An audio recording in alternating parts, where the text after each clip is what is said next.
Hello and welcome back to the channel. Today I want to go back to retro PCs again. I made a couple different videos recently, and I haven't covered a Windows 98 PC in a while, so let's go ahead and take a look at this one.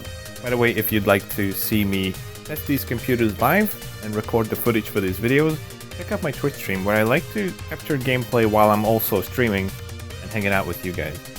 So let's get started. This is a bit of a different build. I mean, it's going to be similar in the sense that it will be inexpensive.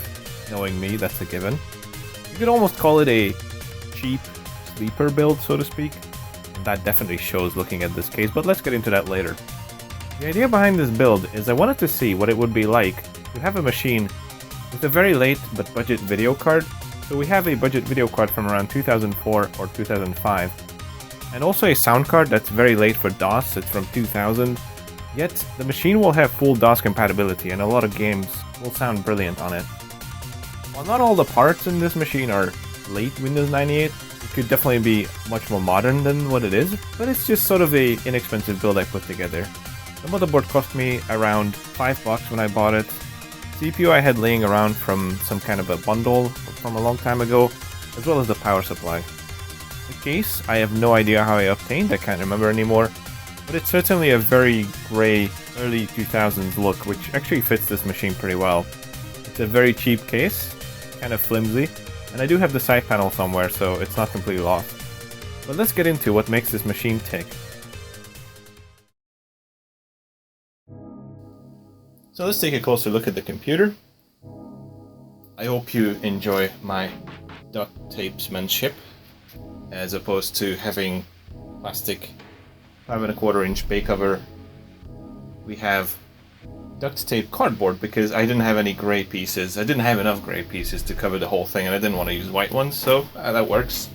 Then we have the Samsung DVD burner. I just use it as a CD DVD drive. Samsung burners are not really that great in general, but yeah, this one came with, this is my original one, and it came with a gray faceplate, so I swapped it in to match the system. Then we have a white floppy drive, but I mean that was already in the system, so I guess, yeah, but it defeats the purpose of a gray build, but whatever. I don't know, I don't think I have any gray drives, maybe I'll look around.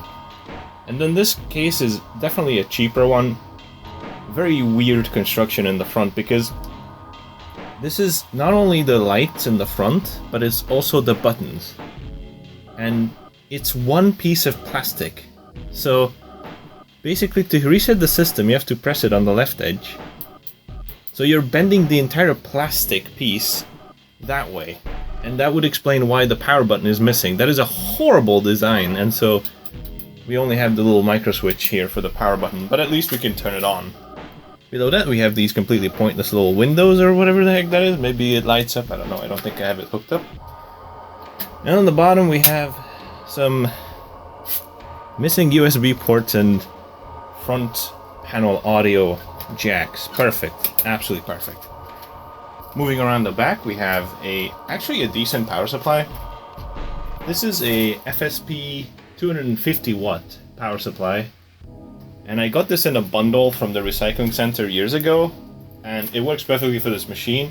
250 doesn't sound like a lot, but this one has 25 amps on the 5V rail, so it's perfectly enough for an Athlon XP machine. You have to know that if you're building an Athlon XP machine, you kind of need an older power supply or a very, very powerful modern one, because you need a lot of 5V power, and this power supply delivers it. And we have two PS2 ports. Interestingly enough, they put the mouse PS2 port above the keyboard port. That's weird. Parallel port, serial port, and we have a lot of USB ports. This motherboard is from around 2004, so that would explain why we have so many USB ports. That's pretty awesome. And we have gigabit. I don't think it's gigabit actually. I'm not sure. We have Ethernet, probably 100 megabit. And then the onboard audio that we're not actually using because we have the good old Forte-Media sound card, which has DOS compatibility. It's a really cool little sound card. I made a video on it not too long ago. And we only have a single DVI output, and yeah, that's an S video, I think. Okay, I wasn't sure if this is like the newer style connector that also has component output, but I believe that's only that's only S video. Okay, but you know, with my setup, I just duplicate that output and we're fine. So let's see what makes this machine tick. As you can see, there's the 250 watt FSP Power Supply. We have a stock socket A fan and heatsink. It's really loud. Maybe someday I'll replace it with something quieter. I mean, it's so loud that when I was recording footage for this, I had it on my desk indoors and I could feel the desk vibrating from the fan. Once I put my hands on the desk, it kind of quieted down. So it's not great, but I mean, that's how old fans go, I suppose. The motherboard is a Asrock case. Is it Asrock? I don't know, actually. Is it Asus or Asrock? I can't remember. I think it's a... I would say it's an Asrock. The motherboard is a Asrock K7 VT4A Pro. Here are some of the specs of that motherboard and the rest of the system as well. This motherboard is like a late socket A, so it will support higher FSB speeds as well. In fact, I do have the CPU slightly overclocked.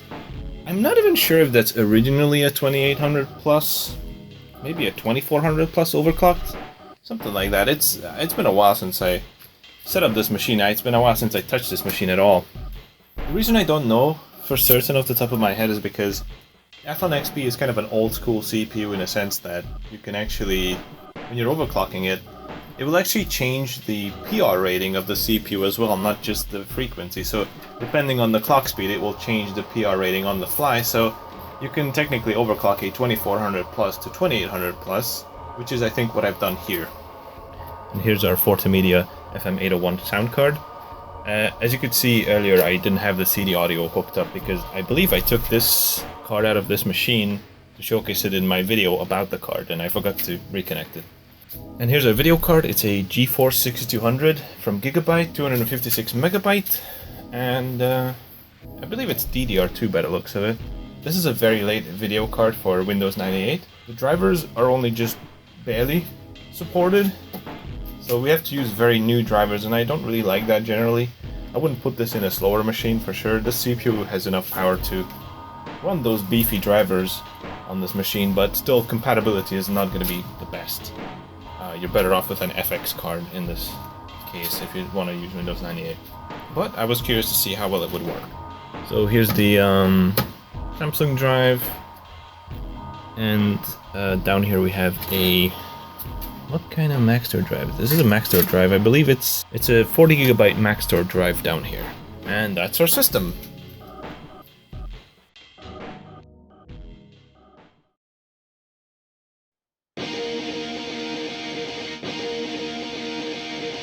Alright, so let's get started here.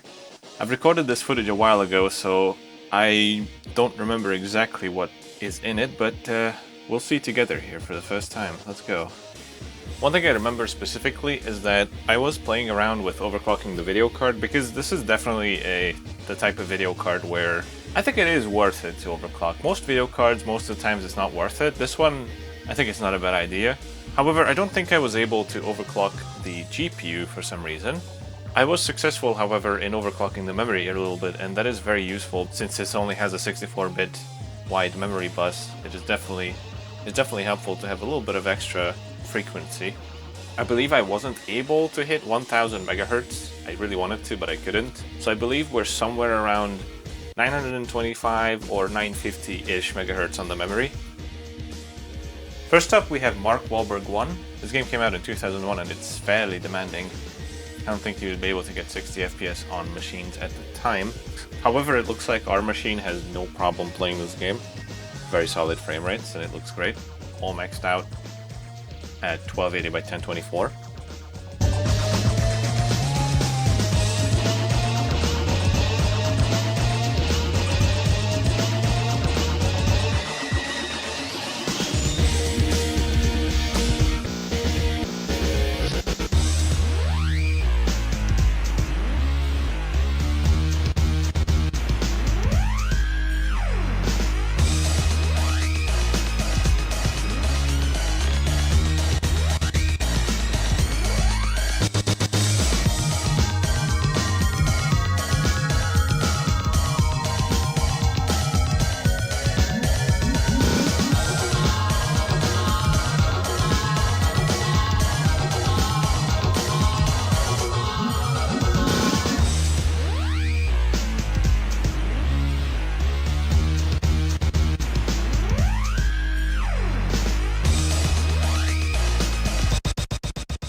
Next up we have an amazing looking racing game. I remember when I played this back in the day for the first time, I was absolutely shocked at how beautiful it looked. So this is Ubisoft's F1 Racing Championship. And it does have a 2001 license in it. I believe it uses 1999 season cars, however. It was made by Video System, who are a Japanese game developer. So we're playing here, I believe, at the highest settings, 1280 by 1024, and the game looks incredible, and it runs really well too.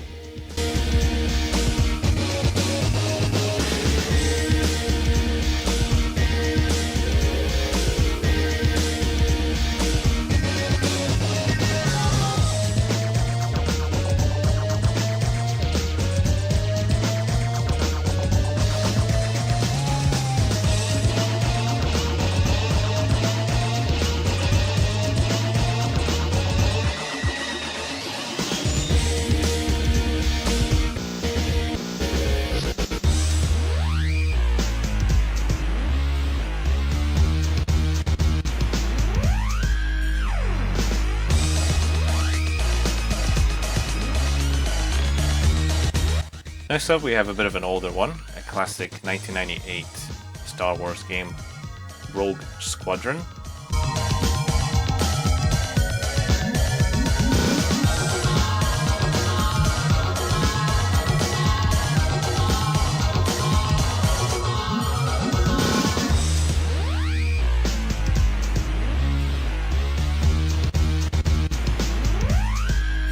Looks like I've played in 640 by 480 here.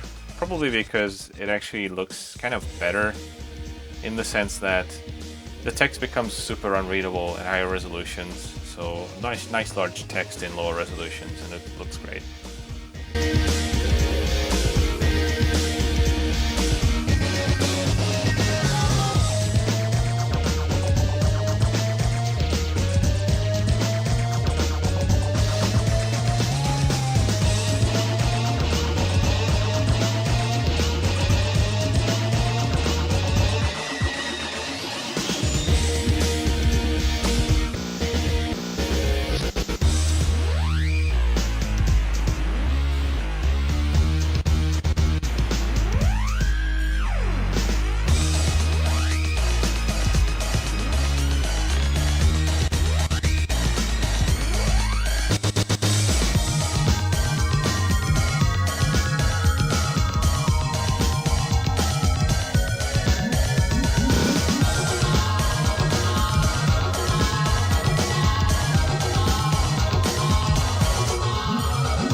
Heretic 2, quite a departure from the series.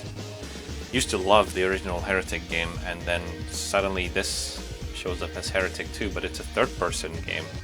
Little did I know that the actual sequel to Heretic was Hexen.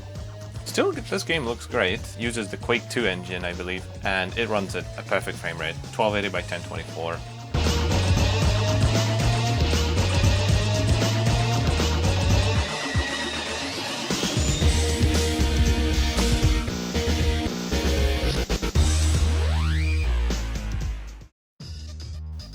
Next up we have one of my favorites and also one of the most demanding games back in the day, Midtown Madness 2.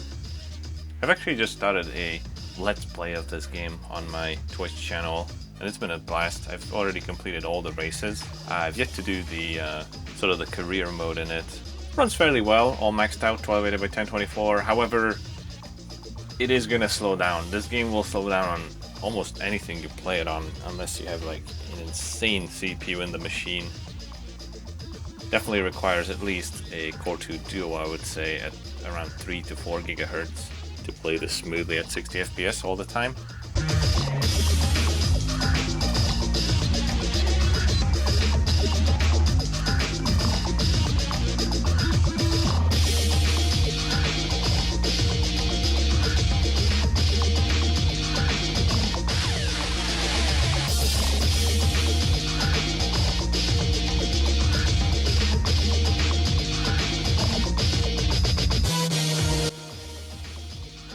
Another classic racing game, Need for Speed 4.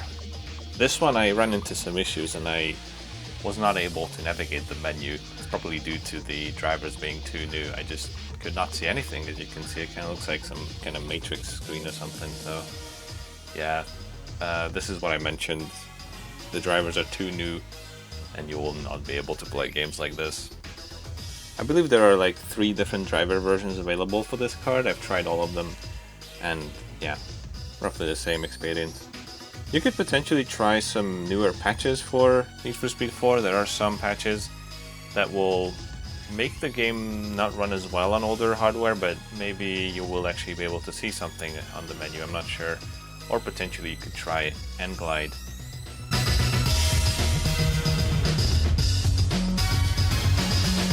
Onto the classic Carmageddon 2. This one is also very demanding, and if you're playing in Direct 3D mode, you can only play in 640x480, so that's what we have here. On this machine, it seems to run pretty well. A couple slowdowns here and there, but not too bad.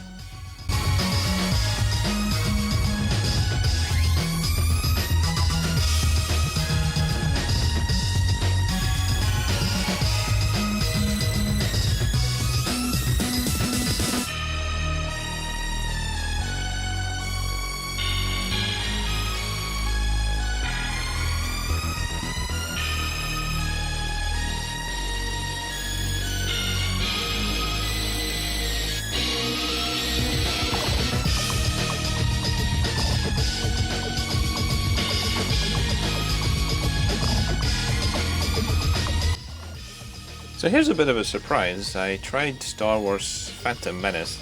This is one of those games that requires table fog, and I believe the 6000 series should not have that, but somehow fog actually seems fine in this, so I don't know. When I tried this on ATI cards, I would just not get any fog on this level whatsoever. But it looks like our 6200 is actually capable of delivering it.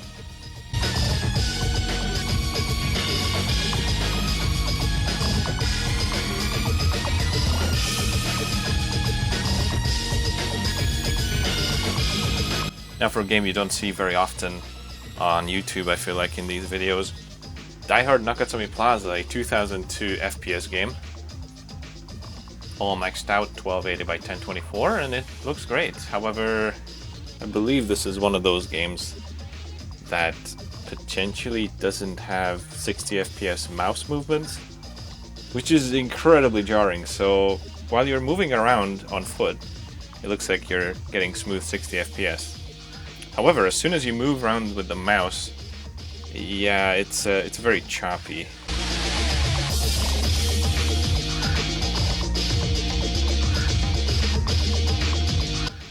Or so I thought, but then someone mentioned that this kind of just looks like bad mouse inputs.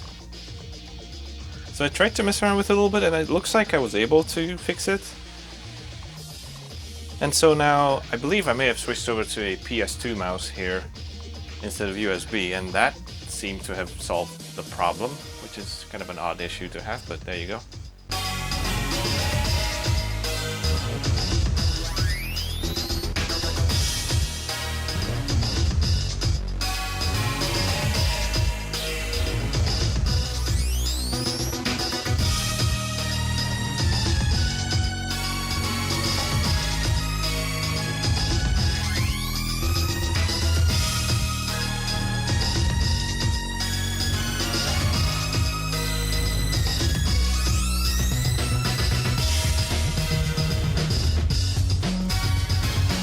Unfortunately, when trying to get Need for Speed Porsche 2000 to work, yet another Need for Speed game that just didn't want to work out properly.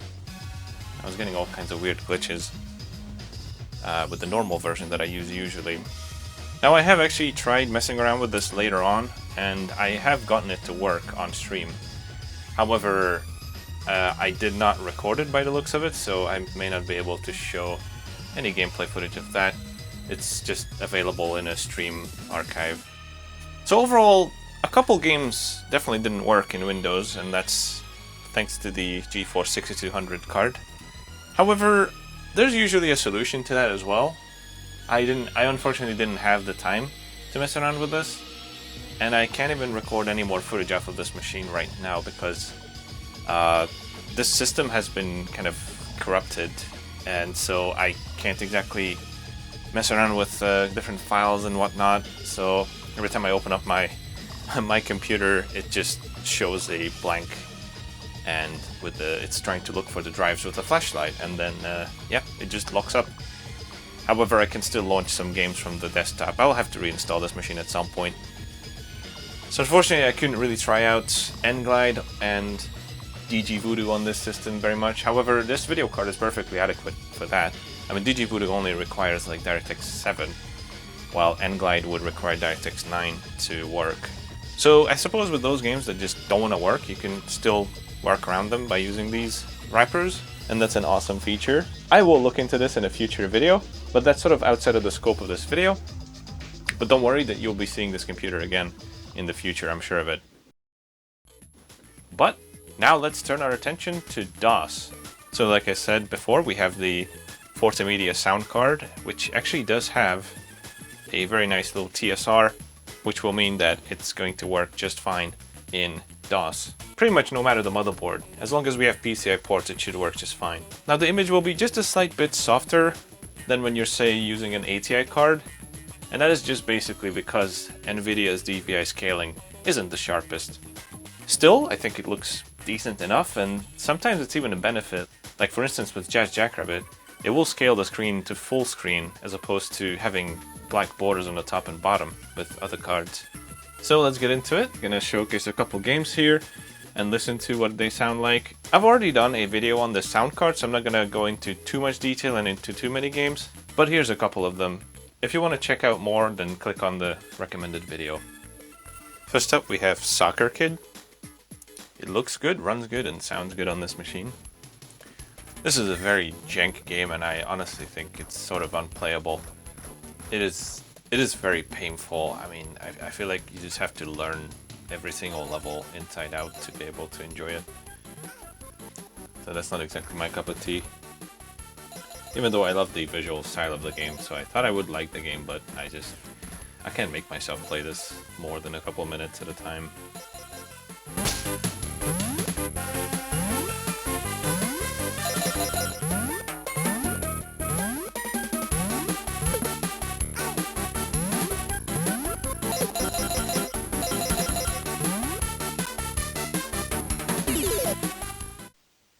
I've decided to run some of these benchmarks that Phil from Phil's Computer Lab has put together.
Probably my favorite DOS side-scrolling game, Jackrabbit, with an absolute rocking soundtrack.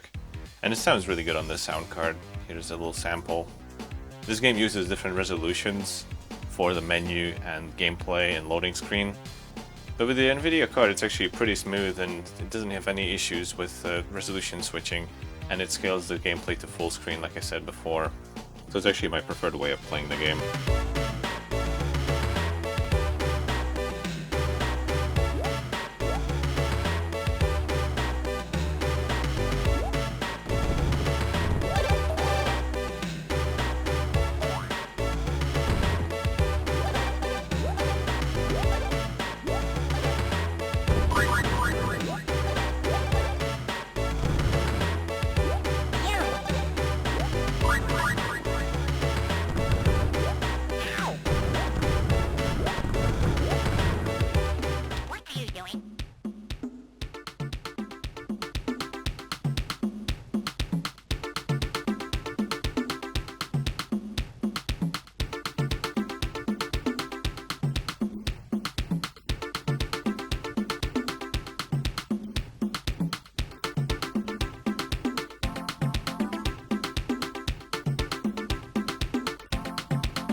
Next up, another childhood favorite. This one is Speed Haste, a fully 3D racing game.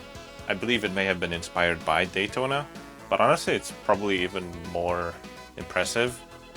You can choose to drive formula cars or stock cars. Here I chose stock cars, which is actually a lot harder than driving formula cars in this game. So I'm struggling a little bit here, but the game looks good and runs great. And it sounds awesome too. It's got a really nice soundtrack. This game has two resolutions you can choose from, 320x200 or 640x480. But to be able to run 640x480 you need quite a beefy CPU, as the computer has to render over 4 times as many pixels. I've seen slowdowns even on a 1.3 GHz Celeron 2 CPU, but our 2.25 GHz Athlon XP is absolutely blazing through this game.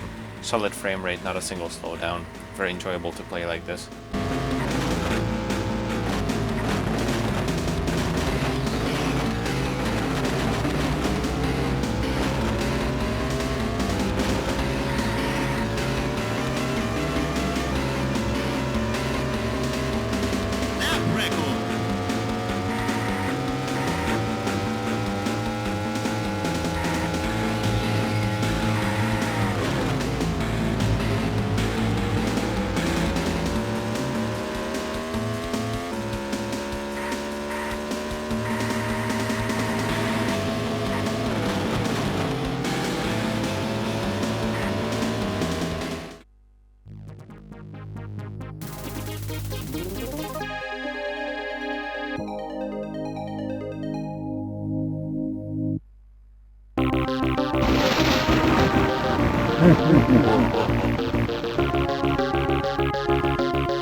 Last but not least, Hocus Pocus. This one sounds a little more rough than it does on a Sound Blaster 16 or an ESS Audio Drive sound card. Some of the instruments sound a little rough, maybe lacking some low-pass filtering, but overall still perfectly playable and it sounds alright. So that's my Athlon XP, Windows 98 and DOS machine. Overall, I'm pretty happy with the build. I would like it to be a little bit quieter. Maybe eventually I'll try to investigate that and try to quiet it down a little bit, because it's absolutely insane how loud it can go. DOS compatibility is great. Windows compatibility could be a little bit better, but that's mainly due to our video card. However, like I said, maybe in the future I'll investigate playing around with some wrappers to get some games working that weren't working before. But it is also possible that this computer has a different future, because I will have to reinstall it, and there's a chance I might put a different operating system on it. We'll see in the future. For now, that's all I had time for, and thanks for watching. Hope you enjoyed this video. Be sure to check out my Twitch streams to catch me live, and I'll see you in the next video.